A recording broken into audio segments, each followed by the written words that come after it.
Let me go on. The forlorn wanderers of the streets have, as I found it, one way always open to them of presenting their sufferings to the notice of their rich and charitable fellow creatures. They have only to break the law, and they make a public appearance in a court of justice. If the circumstances connected with their offense are of an interesting kind, they gain a second advantage. They are advertised all over England by a report in the newspapers. Yes, even I have my knowledge of the law.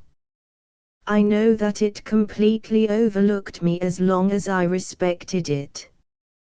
But on 2 different occasions it became my best friend when I set it at defiance.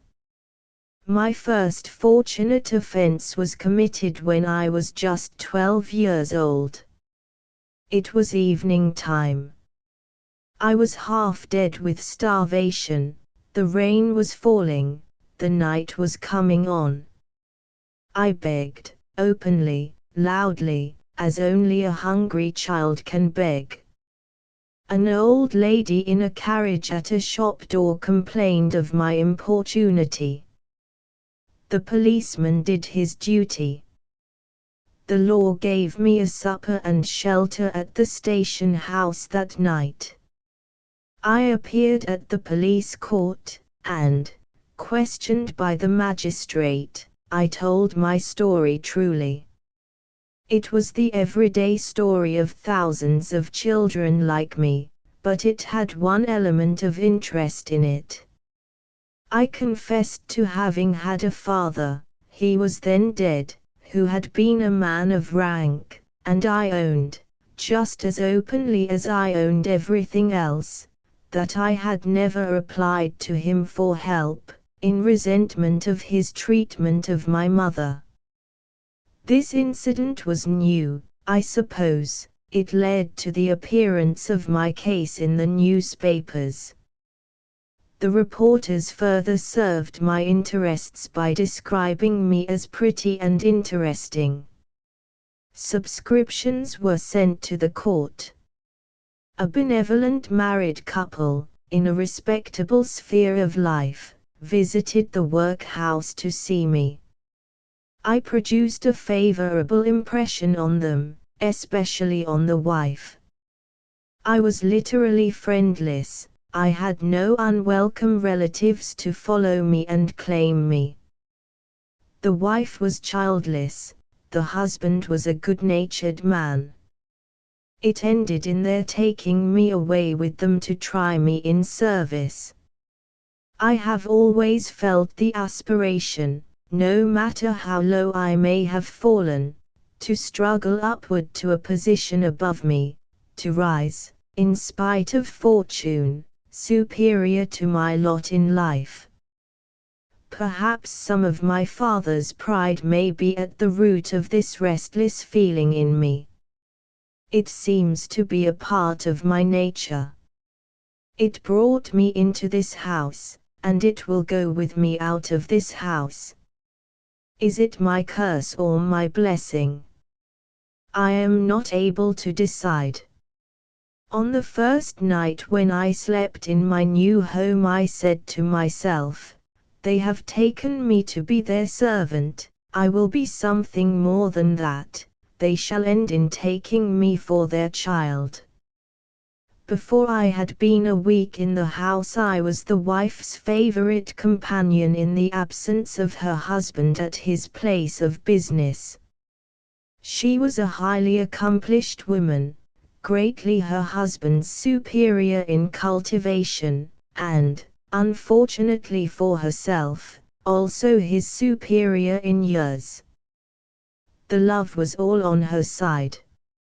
Excepting certain occasions on which he roused her jealousy, they lived together on sufficiently friendly terms. She was one of the many wives who resign themselves to be disappointed in their husbands, and he was one of the many husbands who never know what their wives really think of them. Her one great happiness was in teaching me. I was eager to learn, I made rapid progress. At my pliant age I soon acquired the refinements of language and manner which characterized my mistress. It is only the truth to say that the cultivation which has made me capable of personating a lady was her work. For 3 happy years I lived under that friendly roof. I was between 15 and 16 years of age, when the fatal inheritance from my mother cast its first shadow on my life. One miserable day the wife's motherly love for me changed in an instant to the jealous hatred that never forgives. Can you guess the reason? The husband fell in love with me. I was innocent, I was blameless. He owned it himself to the clergyman who was with him at his death. By that time years had passed. It was too late to justify me. He was at an age, when I was under his care, when men are usually supposed to regard women with tranquility, if not with indifference. It had been the habit of years with me to look on him as my second father.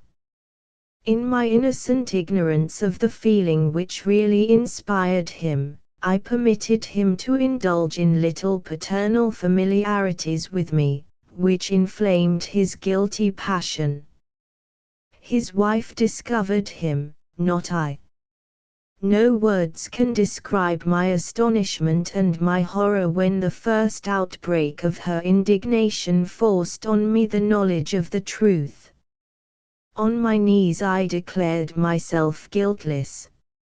On my knees I implored her to do justice to my purity and my youth. At other times the sweetest and the most considerate of women, jealousy had now transformed her to a perfect fury. She accused me of deliberately encouraging him. She declared she would turn me out of the house with her own hands. Like other easy-tempered men, her husband had reserves of anger in him which it was dangerous to provoke. When his wife lifted her hand against me, he lost all self-control, on his side. He openly told her that life was worth nothing to him without me. He openly avowed his resolution to go with me when I left the house. The maddened woman seized him by the arm. I saw that, and saw no more. I ran out into the street, panic-stricken. A cab was passing. I got into it before he could open the house door, and drove to the only place of refuge I could think of, a small shop, kept by the widowed sister of one of our servants. Here I obtained shelter for the night. The next day he discovered me. He made his vile proposals. He offered me the whole of his fortune. He declared his resolution, say what I might, to return the next day. That night, by help of the good woman who had taken care of me, under cover of the darkness, as if I had been to blame, I was secretly removed to the East End of London, and placed under the charge of a trustworthy person who lived, in a very humble way, by letting lodgings.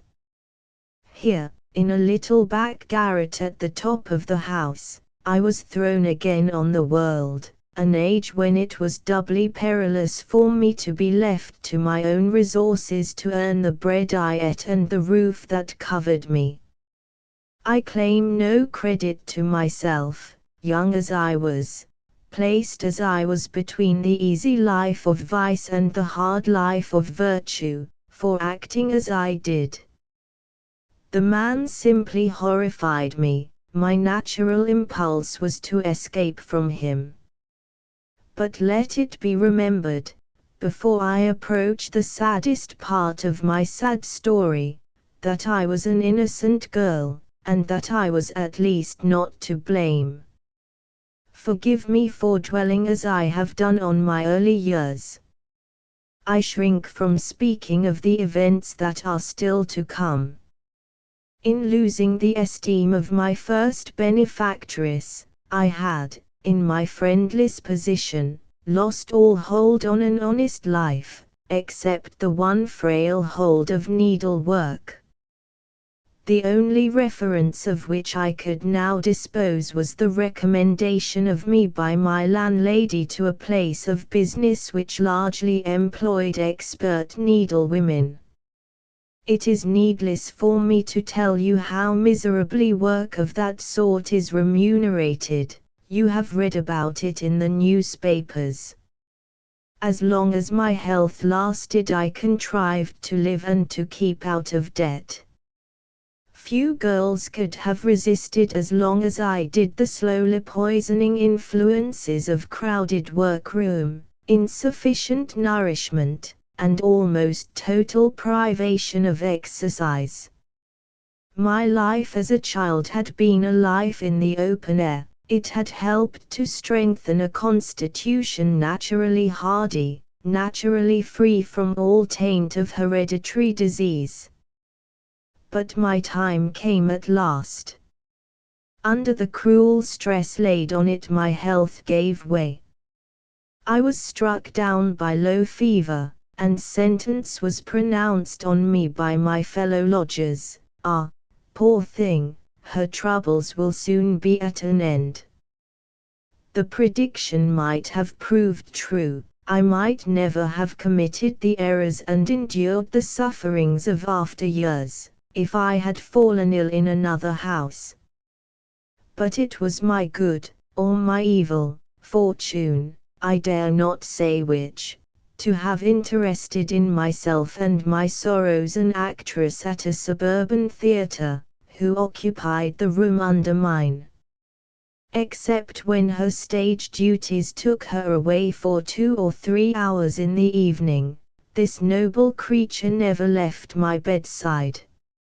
Ill as she could afford it, her purse paid my inevitable expenses while I lay helpless. The landlady, moved by her example, accepted half the weekly rent of my room. The doctor, with the Christian kindness of his profession, would take no fees. All that the tenderest care could accomplish was lavished on me. My youth and my constitution did the rest. I struggled back to life, and then I took up my needle again. It may surprise you that I should have failed, having an actress for my dearest friend, to use the means of introduction thus offered to me to try the stage, especially as my childish training had given me, in some small degree, a familiarity with the art. I had only one motive for shrinking from an appearance at the theatre, but it was strong enough to induce me to submit to any alternative that remained, no matter how hopeless it might be. If I showed myself on the public stage, my discovery by the man from whom I had escaped would be only a question of time. I knew him to be habitually a playgoer and a subscriber to a theatrical newspaper. I had even heard him speak of the theatre to which my friend was attached, and compare it advantageously with places of amusement of far higher pretensions. Sooner or later, if I joined the company, he would be certain to go and see the new actress. The bare thought of it reconciled me to returning to my needle. Before I was strong enough to endure the atmosphere of the crowded workroom, I obtained permission, as a favor, to resume my occupation at home. Surely my choice was the choice of a virtuous girl. And yet the day when I returned to my needle was the fatal day of my life. I had now not only to provide for the wants of the passing hour, I had my debts to pay. It was only to be done by toiling harder than ever, and by living more poorly than ever. I soon paid the penalty, in my weakened state, of leading such a life as this. One evening my head turned suddenly giddy, my heart throbbed frightfully. I managed to open the window, and to let the fresh air into the room, and I felt better. But I was not sufficiently recovered to be able to thread my needle. I thought to myself, if I go out for half an hour, a little exercise may put me right again. I had not, as I suppose, been out more than 10 minutes when the attack from which I had suffered in my room was renewed. There was no shop near in which I could take refuge. I tried to ring the bell of the nearest house door. Before I could reach it I fainted in the street. How long hunger and weakness left me at the mercy of the first stranger who might pass by, it is impossible for me to say. When I partially recovered my senses I was conscious of being under shelter somewhere, and of having a wine glass containing some cordial drink held to my lips by a man. I managed to swallow, I don't know how little, or how much. The stimulant had a very strange effect on me. Reviving me at first, it ended in stupefying me. I lost my senses once more. When I next recovered myself, the day was breaking. I was in a bed in a strange room. A nameless terror seized me. I called out. 3 or 4 women came in, whose faces betrayed, even to my inexperienced eyes, the shameless infamy of their lives. I started up in the bed. I implored them to tell me where I was, and what had happened. Spare me. I can say no more. Not long since you heard Miss Roseberry call me an outcast from the streets. Now you know, as God is my judge I am speaking the truth, now you know what made me an outcast, and in what measure I deserved my disgrace. Her voice faltered, her resolution failed her, for the first time. Give me a few minutes, she said, in low, pleading tones. If I try to go on now, I am afraid I shall cry. She took the chair which Julian had placed for her, turning her face aside so that neither of the men could see it. One of her hands was pressed over her bosom, the other hung listlessly at her side. Julian rose from the place that he had occupied. Horace neither moved nor spoke. His head was on his breast. The traces of tears on his cheeks owned mutely that she had touched his heart. Would he forgive her? Julian passed on, and approached Mercy's chair. In silence he took the hand which hung at her side. In silence he lifted it to his lips and kissed it, as her brother might have kissed it. She started, but she never looked up. Some strange fear of discovery seemed to possess her. Horace, she whispered, timidly. Julian made no reply. He went back to his place, and allowed her to think it was Horace. The sacrifice was immense enough, feeling toward her as he felt, to be worthy of the man who made it. A few minutes had been all she asked for. In a few minutes she turned toward them again. Her sweet voice was steady once more, Her eyes rested softly on Horace as she went on. What was it possible for a friendless girl in my position to do, when the full knowledge of the outrage had been revealed to me? If I had possessed near and dear relatives to protect and advise me, the wretches into whose hands I had fallen might have felt the penalty of the law. I knew no more of the formalities which set the law in motion than a child. But I had another alternative, you will say. Charitable societies would have received me and helped me, if I had stated my case to them. I knew no more of the charitable societies than I knew of the law. At least, then, I might have gone back to the honest people among whom I had lived. When I received my freedom, after the interval of some days, I was ashamed to go back to the honest people. Helplessly and hopelessly, without sin or choice of mine, I drifted, as thousands of other women have drifted, into the life which set a mark on me for the rest of my days.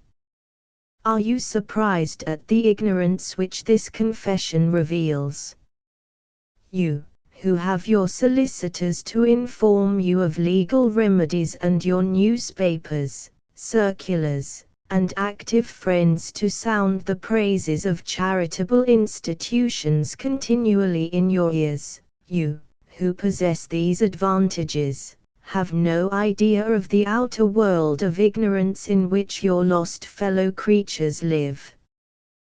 They know nothing, unless they are rogues accustomed to prey on society, of your benevolent schemes to help them.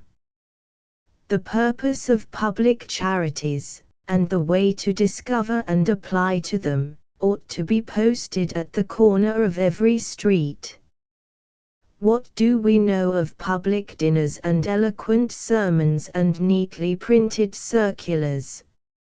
Every now and then the ease of some forlorn creature, generally of a woman, who has committed suicide, within 5 minutes' walk, perhaps, of an institution which would have opened its doors to her, appears in the newspapers, shocks you dreadfully, and is then forgotten again. Take as much pains to make charities and asylums known among the people without money as are taken to make a new play, a new journal, or a new medicine known among the people with money, and you will save many a lost creature who is perishing now. You will forgive and understand me if I say no more of this period of my life. Let me pass to the new incident in my career which brought me for the second time before the public notice in a court of law. Sad as my experience has been, it has not taught me to think ill of human nature. I had found kind hearts to feel for me in my former troubles, and I had friends, faithful, self-denying, generous friends, among my sisters in adversity now. One of these poor women, she has gone, I am glad to think, from the world that used her so hardly, especially attracted my sympathies. She was the gentlest, the most unselfish creature I have ever met with. We lived together like sisters. More than once in the dark hours when the thought of self-destruction comes to a desperate woman, the image of my poor devoted friend, left to suffer alone, rose in my mind and restrained me. You will hardly understand it, but even we had our happy days.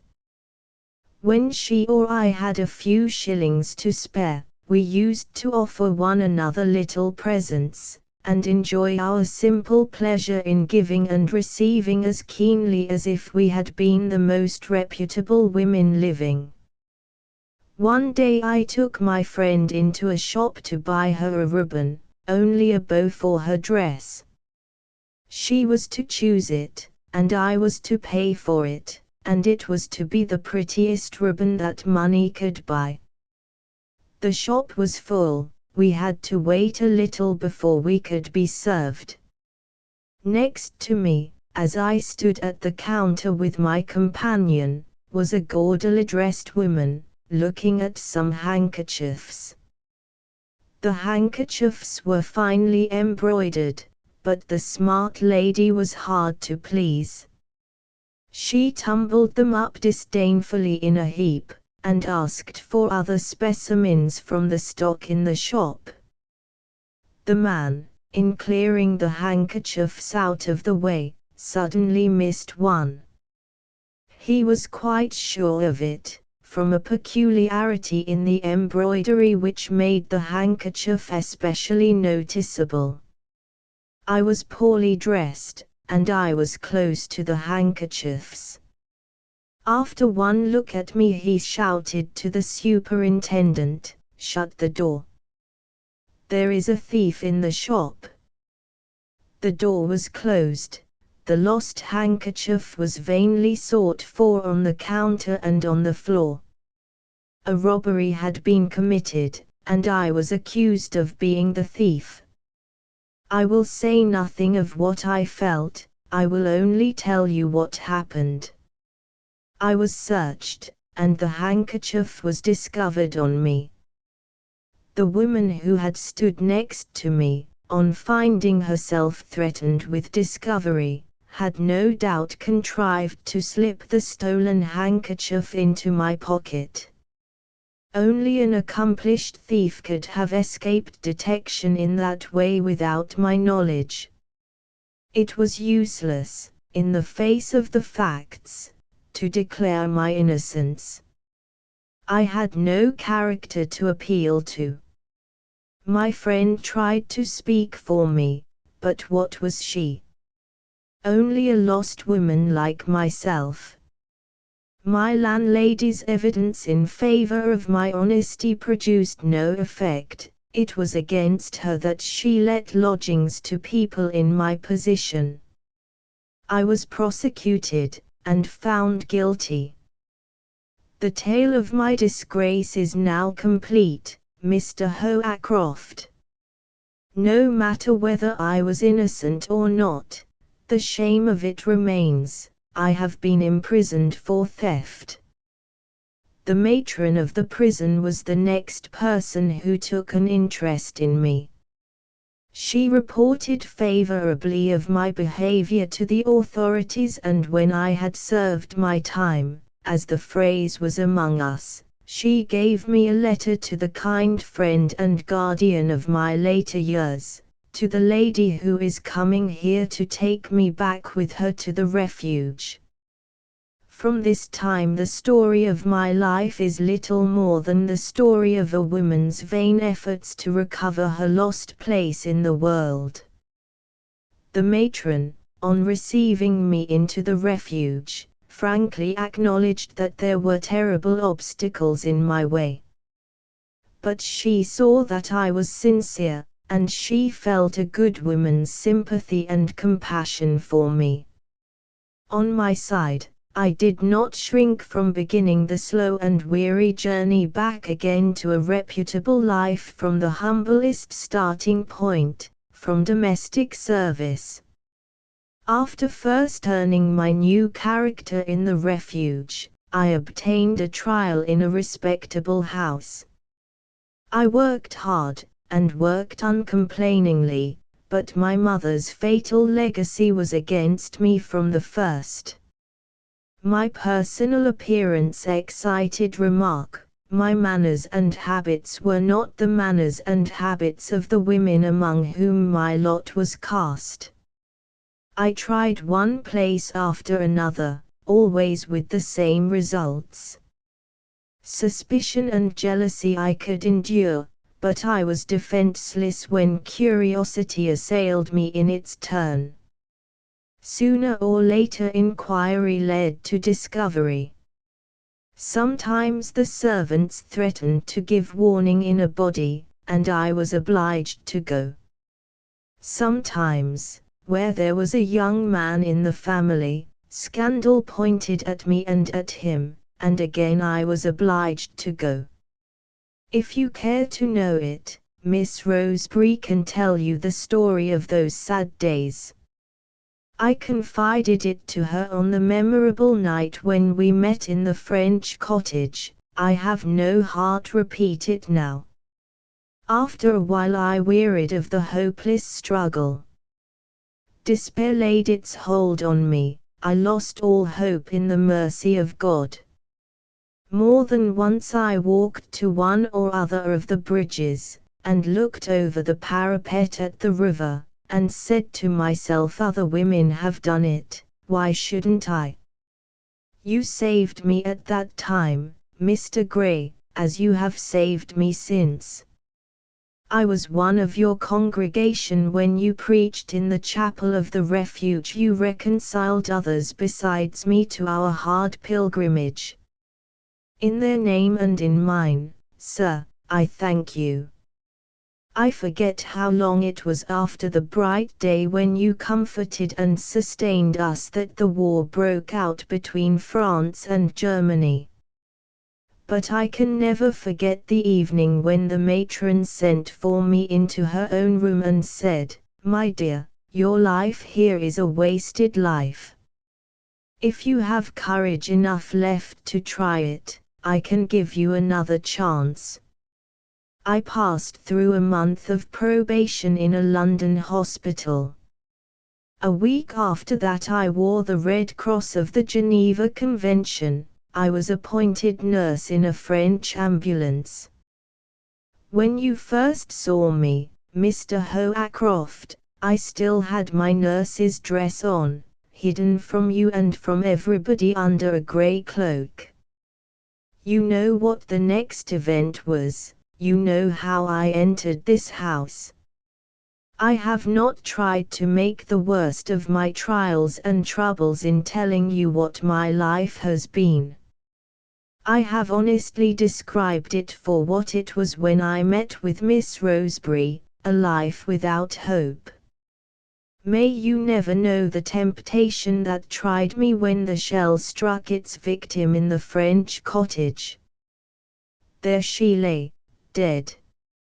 Her name was untainted. Her future promised me the reward which had been denied to the honest efforts of a penitent woman. My lost place in the world was offered back to me on the one condition that I stooped to win it by a fraud. I had no prospect to look forward to, I had no friend near to advise me and to save me. The fairest years of my womanhood had been wasted in the vain struggle to recover my good name. Such was my position when the possibility of personating Miss Rosebery first forced itself on my mind. Impulsively, recklessly, wickedly, if you like, I seized the opportunity, and let you pass me through the German lines under Miss Rosebery's name. Arrived in England, having had time to reflect, I made my first and last effort to draw back before it was too late. I went to the Refuge, and stopped on the opposite side of the street, looking at it. The old hopeless life of irretrievable disgrace confronted me as I fixed my eyes on the familiar door. The horror of returning to that life was more than I could force myself to endure. An empty cab passed me at the moment. The driver held up his hand. In sheer despair I stopped him, and when he said where to, in sheer despair again I answered, Mablethorpe House. Of what I have suffered in secret since my own successful deception established me under Lady Janet's care I shall say nothing. Many things which must have surprised you in my conduct are made plain to you by this time. You must have noticed long since that I was not a happy woman. Now you know why. My confession is made, my conscience has spoken at last. You are released from your promise to me, you are free. Thank Mr. Julian Gray if I stand here self-accused of the offense that I have committed before the man whom I have wronged. Chapter 8. Sentence is pronounced on her. It was done. The last tones of her voice died away in silence. Her eyes still rested on Horace. After hearing what he had heard, could he resist that gentle, pleading look? Would he forgive her? A while since Julian had seen tears on his cheeks, and had believed that he felt for her. Why was he now silent? Was it possible that he only felt for himself? For the last time, at the crisis of her life, Julian spoke for her. He had never loved her as he loved her at that moment. It tried even his generous nature to plead her cause with Horace against himself. But he had promised her, without reserve, all the help that her truest friend could offer. Faithfully and manfully he redeemed his promise. "Horace," he said. Horace slowly looked up. Julian rose and approached him. "She has told you to thank me, if her conscience has spoken. Thank the noble nature which answered when I called upon it. Own the priceless value of a woman who can speak the truth. Her heartfelt repentance is a joy in heaven. Shall it not plead for her on earth? Honor her, if you are a Christian. Feel for her, if you are a man." He waited. Horace never answered him. Mercy's eyes turned tearfully on Julian. His heart was the heart that felt for her. His words were the words which comforted and pardoned her. When she looked back again at Horace, it was with an effort. His last hold on her was lost. In her inmost mind a thought rose unbidden, a thought which was not to be repressed. "Can I ever have loved this man?" She advanced a step toward him. It was not possible, even yet, to completely forget the past. She held out her hand. He rose on his side, without looking at her. "Before we part forever," she said to him, "will you take my hand as a token that you forgive me?" He hesitated. He half lifted his hand. The next moment the generous impulse died away in him. In its place came the mean fear of what might happen if he trusted himself to the dangerous fascination of her touch. His hand dropped again at his side. He turned away quickly. "I can't forgive her," he said. With that horrible confession, without even a last look at her, he left the room. At the moment when he opened the door, Julian's contempt for him burst its way through all restraints. "Horace," he said, "I pity you." As the words escaped him, he looked back at Mercy. She had turned aside from both of them. She had retired to a distant part of the library. The first bitter foretaste of what was in store for her when she faced the world again had come to her from Horace. The energy which had sustained her thus far quailed before the dreadful prospect, doubly dreadful to a woman, of obloquy and contempt.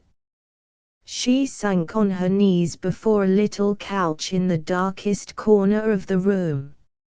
"O Christ, have mercy on me." That was her prayer, no more. Julian followed her. He waited a little.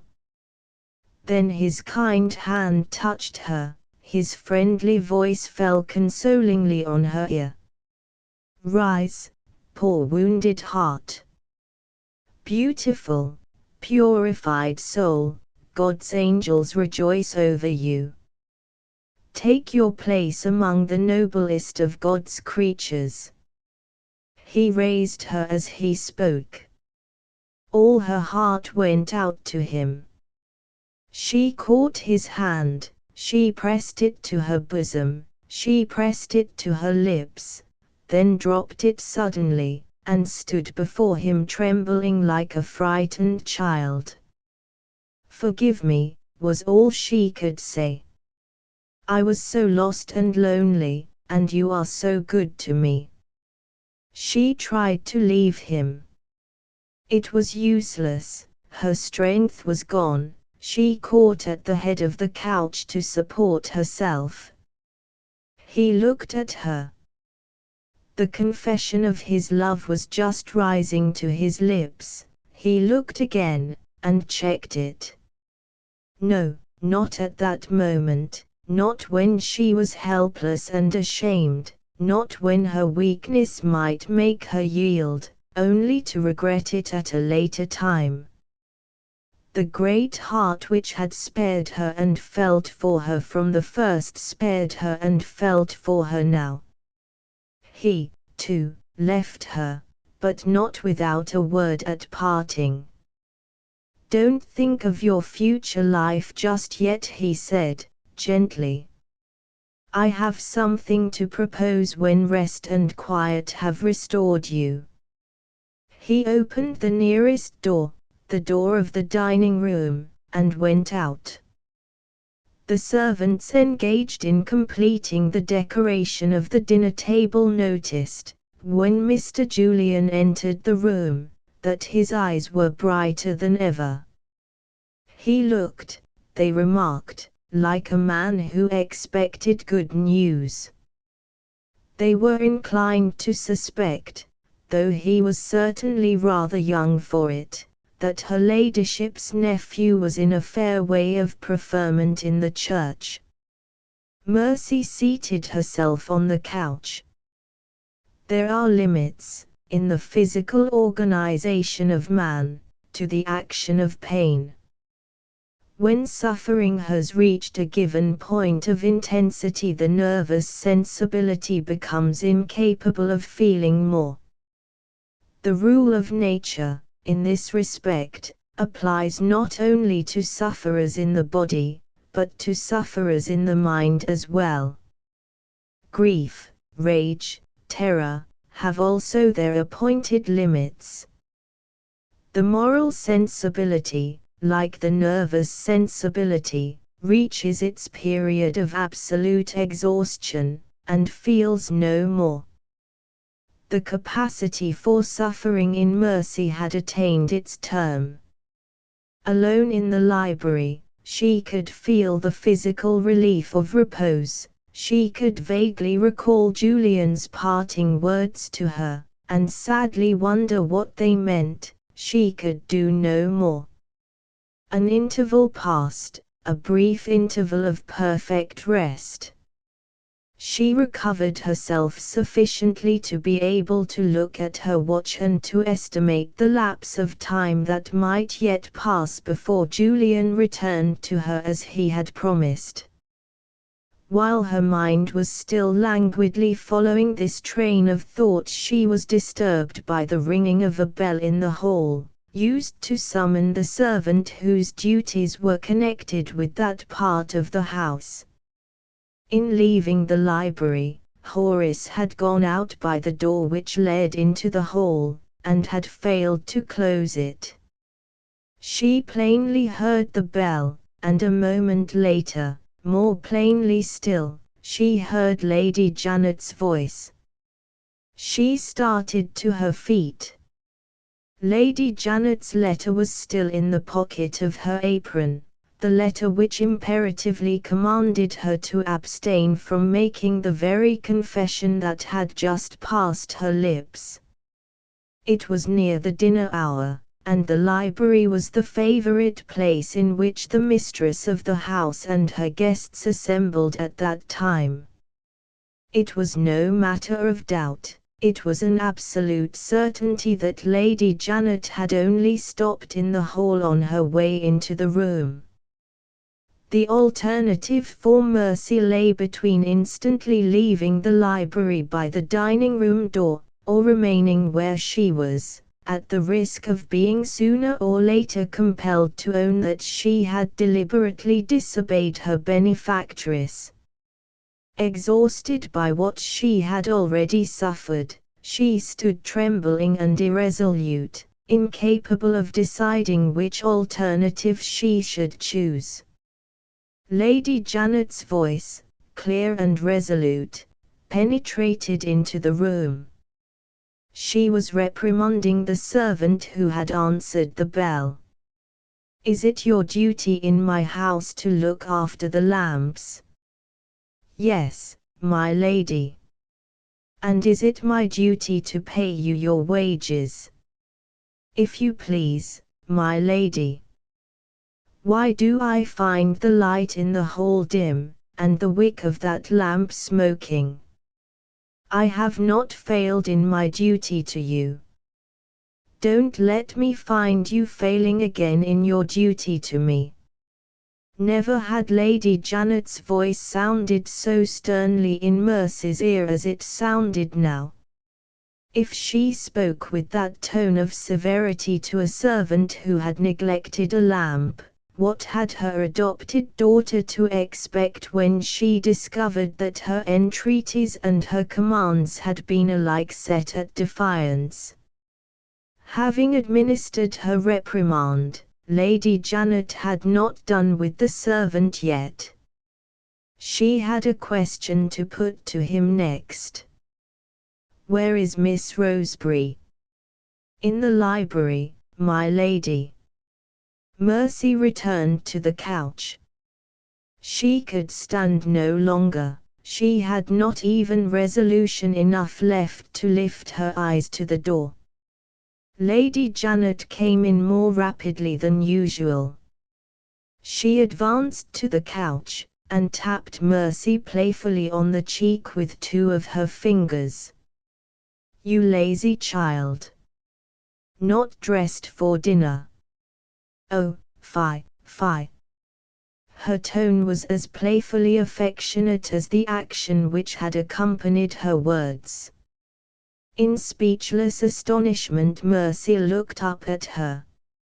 Always remarkable for the taste and splendor of her dress, Lady Janet had on this occasion surpassed herself. There she stood revealed in her grandest velvet, her richest jewelry, her finest lace, with no one to entertain at the dinner table but the ordinary members of the circle at Mablethorpe House.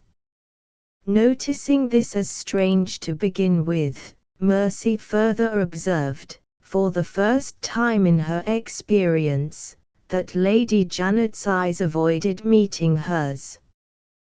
The old lady took her place companionably on the couch. She ridiculed her lazy child's plain dress, without an ornament of any sort on it. With her best grace, she affectionately put her arm round Mercy's waist, and rearranged with her own hand the disordered locks of Mercy's hair. But the instant Mercy herself looked at her, Lady Janet's eyes discovered something supremely interesting in the familiar objects that surrounded her on the library walls. How were these changes to be interpreted? To what possible conclusion did they point? Julian's profounder knowledge of human nature, if Julian had been present, might have found a clue to the mystery.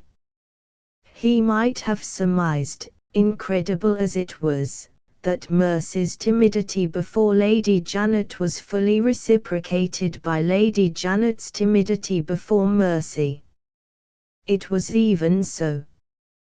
The woman whose immovable composure had conquered Grace Roseberry's utmost insolence in the hour of her triumph, the woman who, without once flinching, had faced every other consequence of her resolution to ignore Mercy's true position in the house, quailed for the first time when she found herself face to face with the very person for whom she had suffered and sacrificed so much. She had shrunk from the meeting with Mercy, as Mercy had shrunk from the meeting with her. The splendor of her dress meant simply that, when other excuses for delaying the meeting downstairs had all been exhausted, the excuse of a long and elaborate toilet had been tried next. Even the moments occupied in reprimanding the servant had been moments seized on as the pretext for another delay. The hasty entrance into the room, the nervous assumption of playfulness in language and manner, the evasive and wandering eyes, were all referable to the same cause. In the presence of others, Lady Janet had successfully silenced the protest of her own inbred delicacy and inbred sense of honor. In the presence of Mercy, whom she loved with a mother's love, in the presence of Mercy, for whom she had stooped to deliberate concealment of the truth, all that was high and noble in the woman's nature rose in her and rebuked her. What will the daughter of my adoption, the child of my first and last experience of maternal love, think of me, now that I have made myself an accomplice in the fraud of which she is ashamed? How can I look her in the face, when I have not hesitated, out of selfish consideration for my own tranquillity, to forbid that frank avowal of the truth which her finer sense of duty had spontaneously bound her to make? Those were the torturing questions in Lady Janet's mind, while her arm was wound affectionately round Mercy's waist, while her fingers were busying themselves familiarly with the arrangement of Mercy's hair. Thence, and thence only, sprang the impulse which set her talking, with an uneasy affectation of frivolity, of any topic within the range of conversation, so long as it related to the future, and completely ignored the present and the past. "The winter here is unendurable," Lady Janet began. "I have been thinking, Grace, about what we had better do next." Mercy started. Lady Janet had called her Grace. Lady Janet was still deliberately assuming to be innocent of the faintest suspicion of the truth. "No," resumed her ladyship, affecting to misunderstand Mercy's movement, "you are not to go up now and dress. There is no time, and I am quite ready to excuse you. You are a foil to me, my dear. You have reached the perfection of shabbiness. Ah! I remember when I had my whims and fancies too, and when I looked well in anything I wore, just as you do. No more of that. As I was saying, I have been thinking and planning what we are to do. We really can't stay here.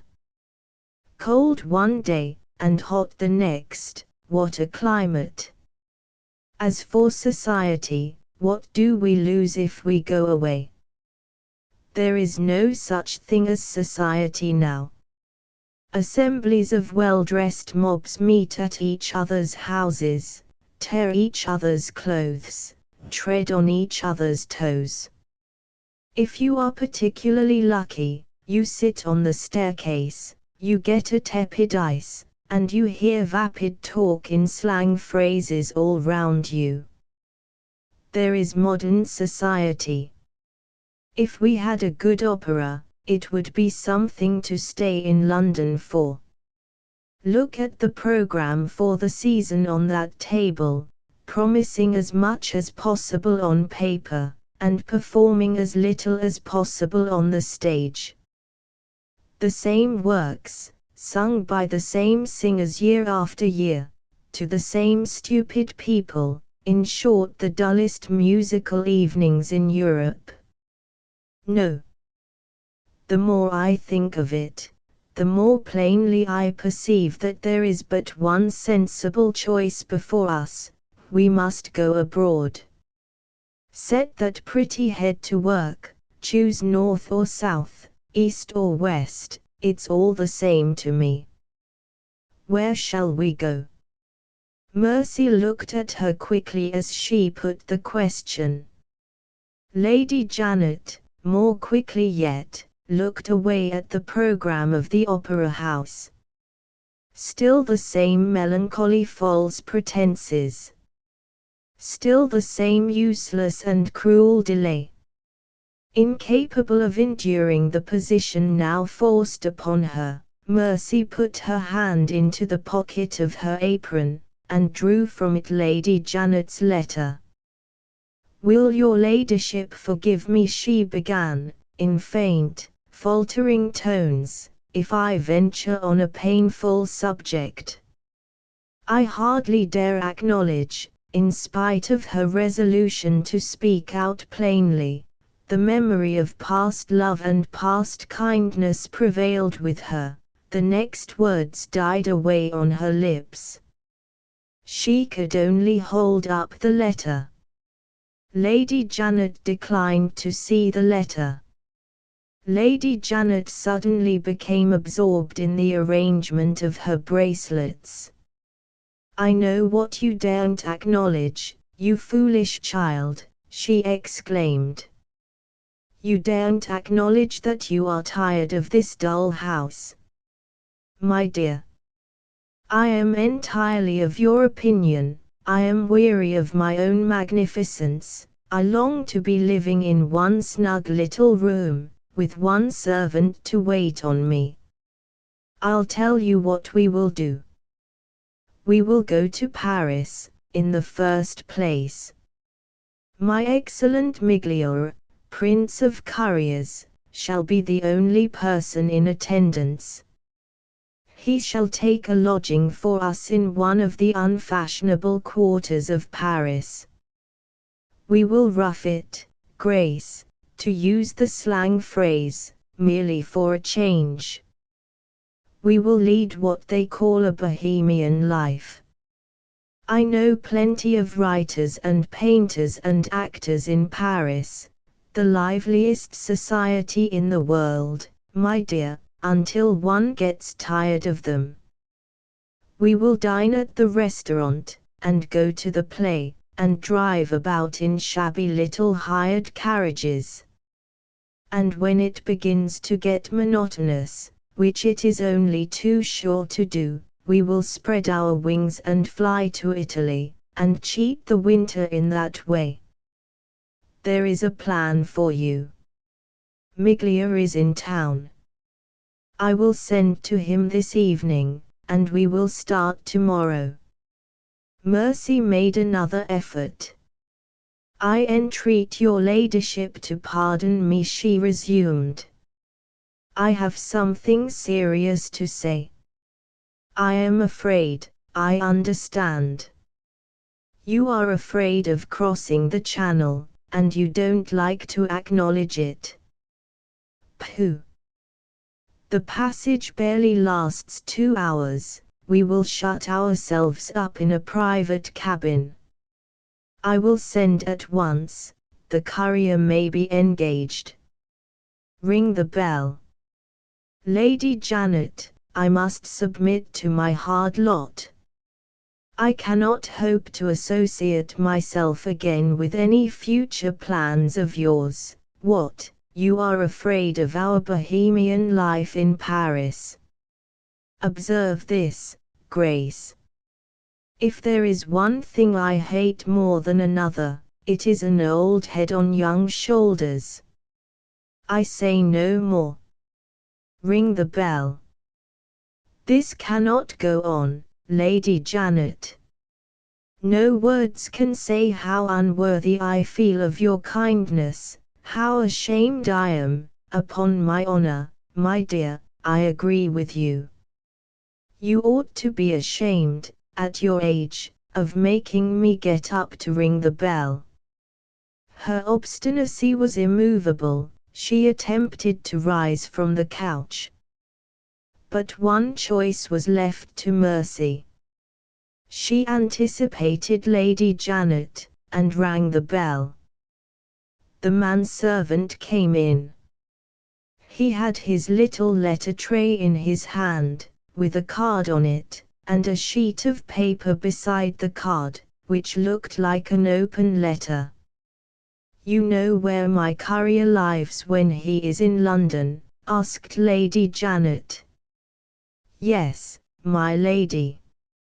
"Send one of the grooms to him on horseback, I am in a hurry. The courier is to come here without fail tomorrow morning, in time for the tidal train to Paris. You understand?" "Yes, my lady." "What have you got there?" "Anything for me?" "For Miss Rosebery, my lady." As he answered, the man handed the card and the open letter to Mercy. "The lady is waiting in the morning room, miss. She wished me to say she has time to spare, and she will wait for you if you are not ready yet." Having delivered his message in those terms, he withdrew. Mercy read the name on the card. The matron had arrived. She looked at the letter next. It appeared to be a printed circular, with some lines in pencil added on the empty page. Printed lines and written lines swam before her eyes. She felt, rather than saw, Lady Janet's attention steadily and suspiciously fixed on her. With the matron's arrival the foredoomed end of the flimsy false pretenses and the cruel delays had come. "A friend of yours, my dear?" "Yes, Lady Janet." "Am I acquainted with her?" "I think not, Lady Janet." "You appear to be agitated.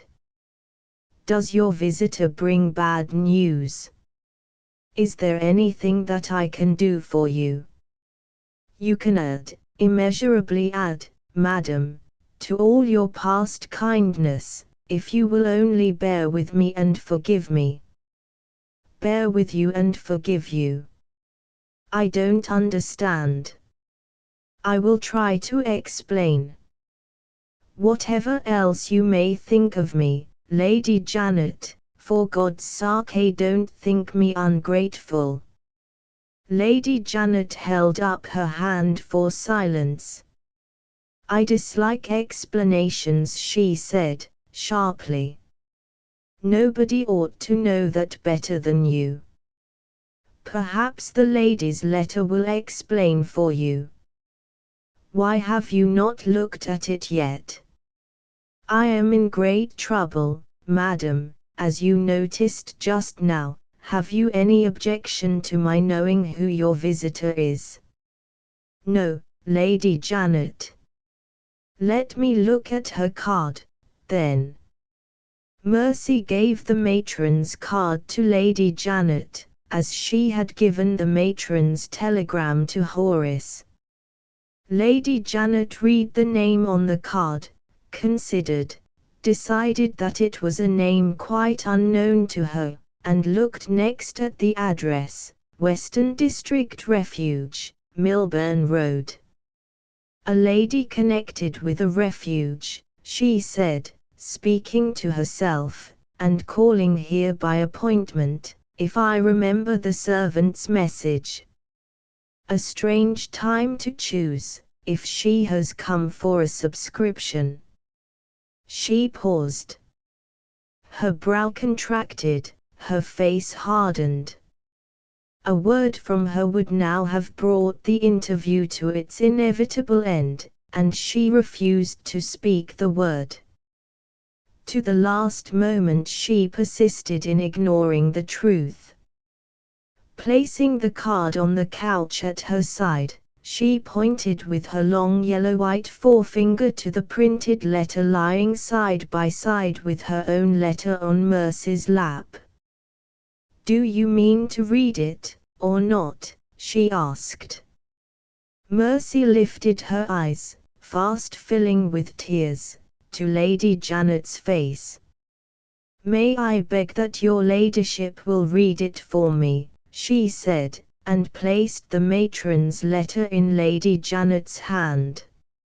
It was a printed circular announcing a new development in the charitable work of the refuge. Subscribers were informed that it had been decided to extend the shelter and the training of the institution, thus far devoted to fallen women alone, so as to include destitute and helpless children found wandering in the streets. The question of the number of children to be thus rescued and protected was left dependent, as a matter of course, on the bounty of the friends of the refuge, the cost of the maintenance of each child being stated at the lowest possible rate. A list of influential persons who had increased their subscriptions so as to cover the cost, and a brief statement of the progress already made with the new work, completed the appeal, and brought the circular to its end. The lines traced in pencil, in the matron's handwriting, followed on the blank page. "Your letter tells me, my dear, that you would like, remembering your own childhood, to be employed when you return among us in saving other poor children left helpless on the world. Our circular will inform you that I am able to meet your wishes. My first errand this evening in your neighborhood was to take charge of a poor child, a little girl, who stands sadly in need of our care. I have ventured to bring her with me, thinking she might help to reconcile you to the coming change in your life. You will find us both waiting to go back with you to the old home. I write this instead of saying it, hearing from the servant that you are not alone, and being unwilling to intrude myself, as a stranger, on the lady of the house." Lady Janet read the penciled lines, as she had read the printed sentences, aloud.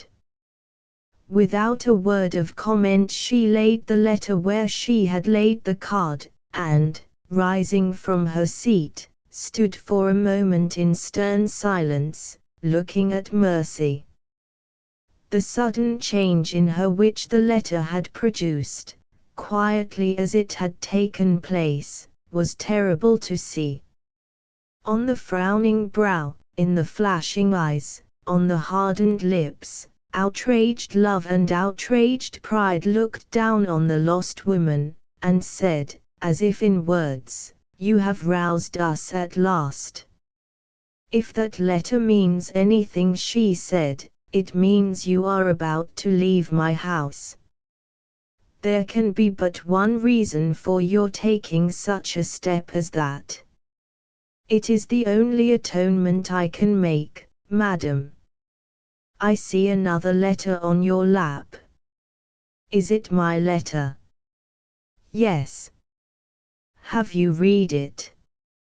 "I have read it." "Have you seen Horace Hoacroft?"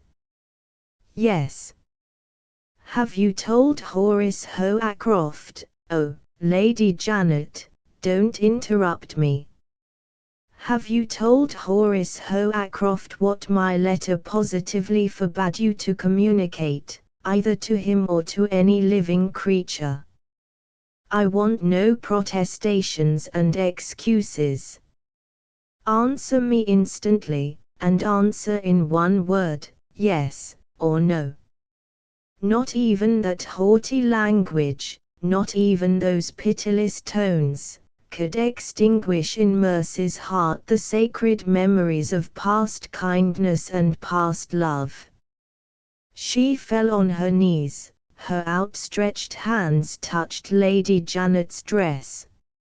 Lady Janet sharply drew her dress away, and sternly repeated her last words. Yes, or no?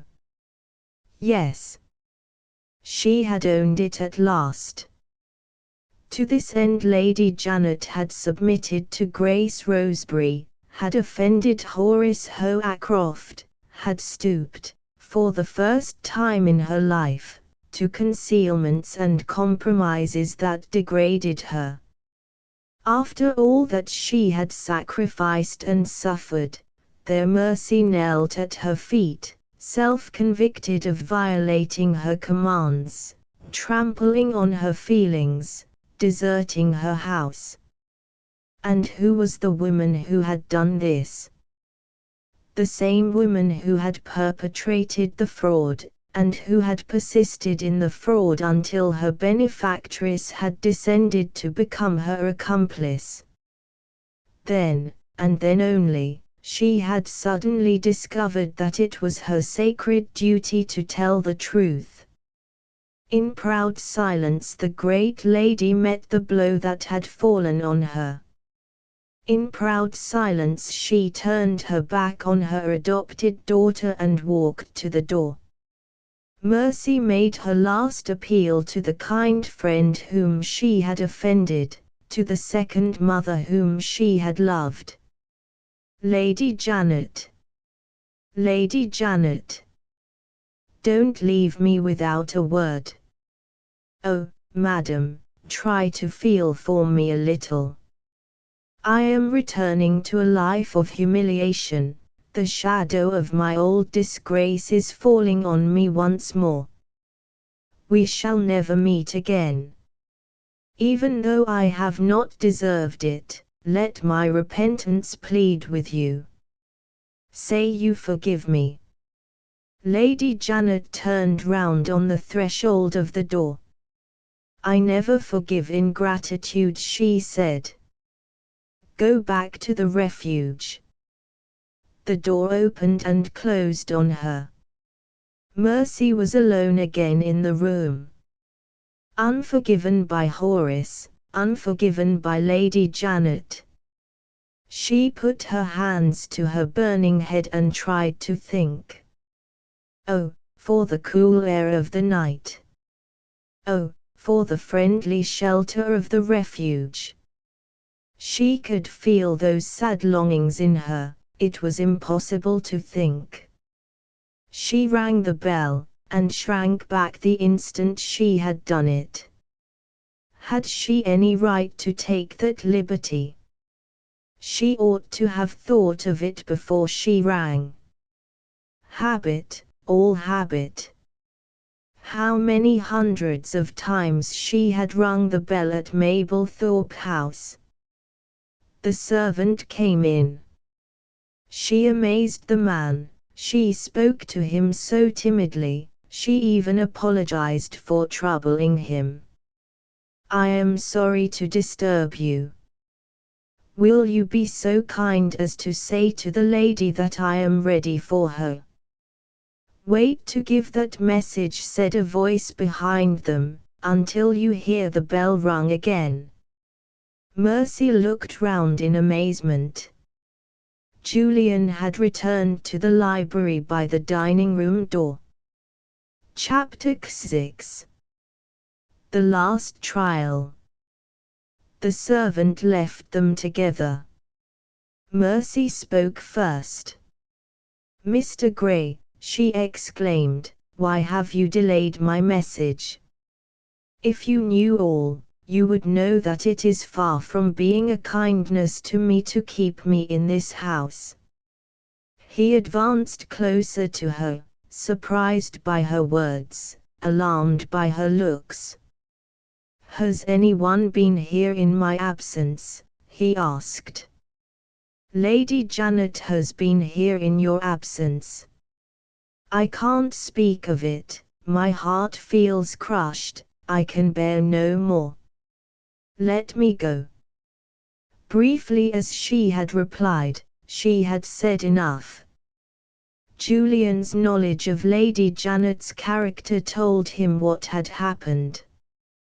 His face showed plainly that he was disappointed as well as distressed. "I had hoped to have been with you when you and my aunt met, and to have prevented this," he said. "Believe me, she will atone for all that she may have harshly and hastily done when she has had time to think. Try not to regret it, if she has made your hard sacrifice harder still. She has only raised you the higher, she has additionally ennobled you and ended you in my estimation. Forgive me if I own this in plain words. I cannot control myself, I feel too strongly." At other times Mercy might have heard the coming avowal in his tones, might have discovered it in his eyes. As it was, her delicate insight was dulled, her fine perception was blunted. She held out her hand to him, feeling a vague conviction that he was kinder to her than ever, and feeling no more.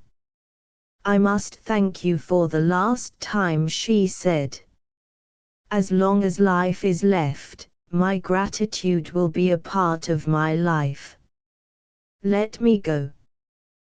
While I can still control myself, let me go." She tried to leave him, and ring the bell.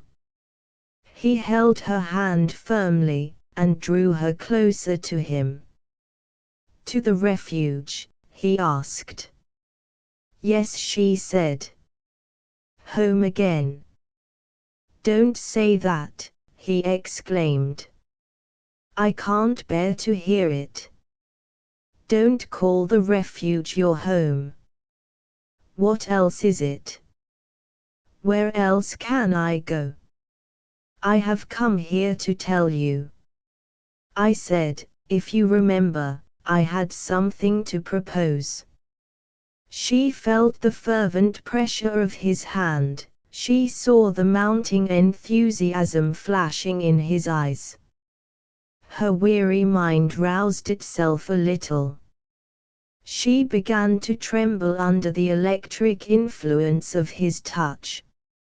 "Something to propose," she repeated. "What is there to propose? Let me ask you a question on my side. What have you done today?" "You know what I have done, it is your work," she answered, humbly. "Why return to it now?" "I return to it for the last time, I return to it with a purpose which you will soon understand. You have abandoned your marriage engagement, you have forfeited Lady Janet's love, you have ruined all your worldly prospects, you are now returning, self-devoted, to a life which you have yourself described as a life without hope. And all this you have done of your own free will, at a time when you are absolutely secure of your position in the house, for the sake of speaking the truth. Now tell me, is a woman who can make that sacrifice a woman who will prove unworthy of the trust if a man places in her keeping his honor and his name?" She understood him at last. She broke away from him with a cry. She stood with her hands clasped, trembling and looking at him. He gave her no time to think. The words poured from his lips without conscious will or conscious effort of his own. "Mercy, from the first moment when I saw you I loved you. You are free, I may own it, I may ask you to be my wife. She drew back from him further and further, with a wild imploring gesture of her hand. "No, no," she cried. "Think of what you are saying, think of what you would sacrifice. It cannot, must not be." His face darkened with a sudden dread. His head fell on his breast. His voice sank so low that she could barely hear it. "I had forgotten something," he said. "You've reminded me of it." She ventured back a little nearer to him. "Have I offended you?" He smiled sadly. "You have enlightened me. I had forgotten that it doesn't follow, because I love you, that you should love me in return. Say that it is so, Mercy, and I leave you." A faint tinge of color rose on her face, then left it again paler than ever. Her eyes looked downward timidly under the eager gaze that he fastened on her. "How can I say so?" she answered, simply. "Where is the woman in my place whose heart could resist you?" He eagerly advanced, he held out his arms to her in breathless, speechless joy. She drew back from him once more with a look that horrified him, a look of blank despair. "Am I fit to be your wife?" she asked. "Must I remind you of what you owe to your high position, your spotless integrity, your famous name? Think of all that you have done for me, and then think of the black ingratitude of it if I ruin you for life by consenting to our marriage, if I selfishly, cruelly, wickedly, drag you down to the level of a woman like me." "I raise you to my level when I make you my wife," he answered. "For heaven's sake, do me justice. Don't refer me to the world and its opinions. It rests with you, and you alone, to make the misery or the happiness of my life." The world. Good God! What can the world give me in exchange for you? She clasped her hands imploringly, the tears flowed fast over her cheeks. "Oh, have pity on my weakness," she cried. "Kindest, best of men, help me to do my hard duty toward you. It is so hard, after all that I have suffered, when my heart is yearning for peace and happiness and love." She checked herself, shuddering at the words that had escaped her. "Remember how Mr. Hoacroft has used me. Remember how Lady Janet has left me. Remember what I have told you of my life. The scorn of every creature you know would strike at you through me. No. No. No. Not a word more. Spare me. Pity me. Leave me." Her voice failed her, sobs choked her utterance. He sprang to her and took her in his arms. She was incapable of resisting him, but there was no yielding in her. Her head lay on his bosom, passive, horribly passive, like the head of a corpse. "Mercy. My darling. We will go away, we will leave England, we will take refuge among new people in a new world. I will change my name, I will break with relatives, friends, everybody. Anything, anything, rather than lose you." She lifted her head slowly and looked at him. He suddenly released her. He reeled back like a man staggered by a blow, and dropped into a chair. Before she had uttered a word he saw the terrible resolution in her face. Death, rather than yield to her own weakness and disgrace him. She stood with her hands lightly clasped in front of her. Her grand head was raised, her soft grey eyes shone again undimmed by tears. The storm of emotion had swept over her and had passed away. A sad tranquility was in her face, a gentle resignation was in her voice. The calm of a martyr was the calm that confronted him as she spoke her last words. A woman who has lived my life, a woman who has suffered what I have suffered, may love you, as I love you, but she must not be your wife. That place is too high above her. Any other place is too far below her and below you.